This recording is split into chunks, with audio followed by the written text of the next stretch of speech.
You know, if there's one thing I really love about Tears of the Kingdom, it's definitely the little shrines that are scattered all around the map. When I see those little green spirals appear in the overworld while I'm traversing Hyrule, I just get a full-on dopamine rush. Oh god, that thing's farther than I thought. Okay, how much crack am I gonna have to ingest so Link's arms don't freaking give out 1,300 feet in the air? Hunting after shrines in this game really gives you the ability to view Hyrule in its entirety. They're scattered all around the map from Gerudo Desert all the way to Death Mountain, which is an active volcano. And interacting with them also creates a fast travel point so you can quickly go to and from that shrine's location. You don't understand the sheer amount of snow I had to trek through to get here. Also, this is a mountainous area, so I had to just freaking leave my horse behind, and yeah, she do be chilling. I bet they're fine. You know, they're just dealing with a little breeze and some hypothermia, but they're probably fine. Once I'm finally in the shrine, I really brace myself to think outside the box. Sometimes I walk into a shrine and I'm like, I've got this under control. And other times things take a little longer to click. Oh, what the crap is this? They've given me a water flow and a couple plates and said, have fun, Jack. Wow, this game is teaching me how to create renewable energy with this turbine.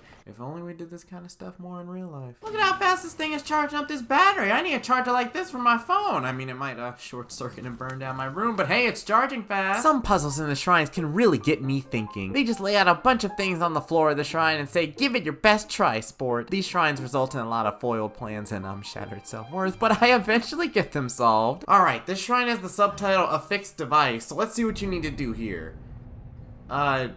Okay. I've engineered this thing to hit harder than Babe Ruth, so make me proud!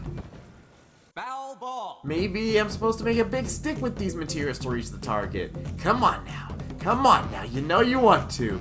Come on! So after like 20 minutes, I finally figured out what this thing does, and you don't want to know how many different ways these stakes penetrated this machine after I did. Can it finally work?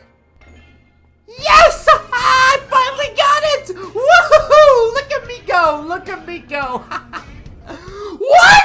I think probably the hardest one for me was the one where you need to ride the little metallic plates on the rails. That shrine requires a very intense amount of precision to do. I couldn't even find a way to cheese it, so that was a good 24 minutes of my life filled with utter turmoil and depression. Now, is this the way you're supposed to traverse these rails? I don't know, man. I'm just gluing stuff together and seeing what sticks, literally and figuratively. It does not work. It does not work. It does not work. It does not work. I can't believe I'm saying this, but oh boy, would I settle for some IKEA instructions right about now. In addition to the shrines with neat puzzles, there's also shrines where you're tasked to take down a set of constructs or practice one of the game mechanics. These shrines can really prepare you for the combat in the game, and since some of them strip away your inventory, you're forced to constantly look around and see what resources you can work with. You can do the normal stuff like flurry rushes, or you could get a little bit more creative. Listen, this shrine gave me 2 wooden sticks with trash can durability, so I'm gonna do whatever I can to preserve them. Even I have to fry you up like a chicken quesadilla with this. Yeah, maybe next time don't leave working flamethrowers in the chamber you need to guard. Some guy stripped down to nothing but his underwear and his aspirations might use it against you. There's also shrines that you can only unlock by bringing these little crystals to a certain location. You'll either ace it and complete the trip in a couple minutes, or you'll drop the stone and probably the game for the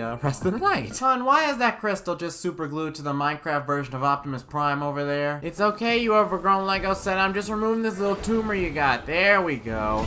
No! It's okay, you won't need this thing anymore, and somehow you don't know how to get through that thing, so I'll just make off with this thing. Don't mind me. We can just use these springs to get the crystal to that other island. I just need to line it up nice and correctly, and I just got slugged by a cube! Thank goodness, we finally made it this time. I'm about to sell this stupid crystal at a pawn shop, jeez! Because of the sheer amount of things in this game, I know I don't do all these shrines the way the developers intended, and some of them I just blatantly cheat. Recall cheats for the win! Suck on that, whoever decided to put a lava pit there. I ought to dump that stuff down your shirt. But what matters is that I'm having fun doing it, and there's someone else who's probably cheesed puzzles even harder than I have. You can do that?! All in all, shrines are an incredibly fun addition to the Zelda series, and they have a nice way of rewarding players who complete them with heart containers, stamina vessels, and humility checks. I'm not really a completionist in video games, but I definitely want to check out all the shrines in this game and see what they have to offer. In fact, I have some free time tonight, so I'm going to attempt a couple more shrines. Yep, I'm turning this game off for the night. I'm going to take me some Tylenol and cry myself to sleep.